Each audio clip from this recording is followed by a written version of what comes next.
These are the first buses to arrive in the countryside around Aleppo after a more than 30-hour delay. Hundreds of people were crammed on board. Despite the sub-zero temperatures, most weren't allowed to leave the buses while they waited for them to start moving again. Food and water was also in short supply. The process for evacuation was traumatic, with crowding and vulnerable people waiting for hours and exposed to sub-zero temperatures. All remaining civilians must be allowed to safely leave, should they choose to do so.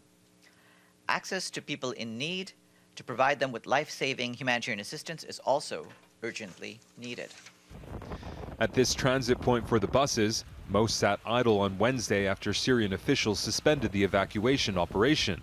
Syrian government leaders blamed rebels for making more demands as part of the complex evacuation agreement negotiated by the Russian and Turkish governments.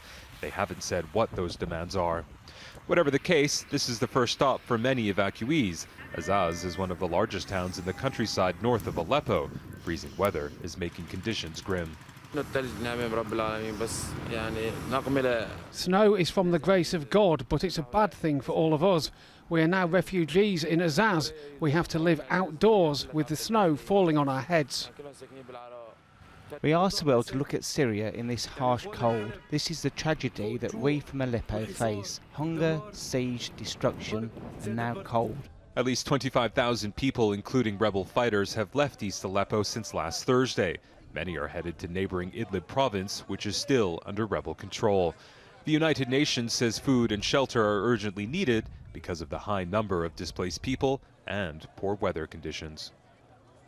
The final remaining pocket of rebel-held eastern Aleppo will be in the hands of Syrian President Bashar al-Assad any day now, marking his most significant victory since the uprising against his rule began in 2011. And while his government prepares to fly its flag above the bombed-out area, many former residents and fighters are vowing to return. Imtiaz Tyab, Al Jazeera, Gaziantep, on the Turkish-Syrian border.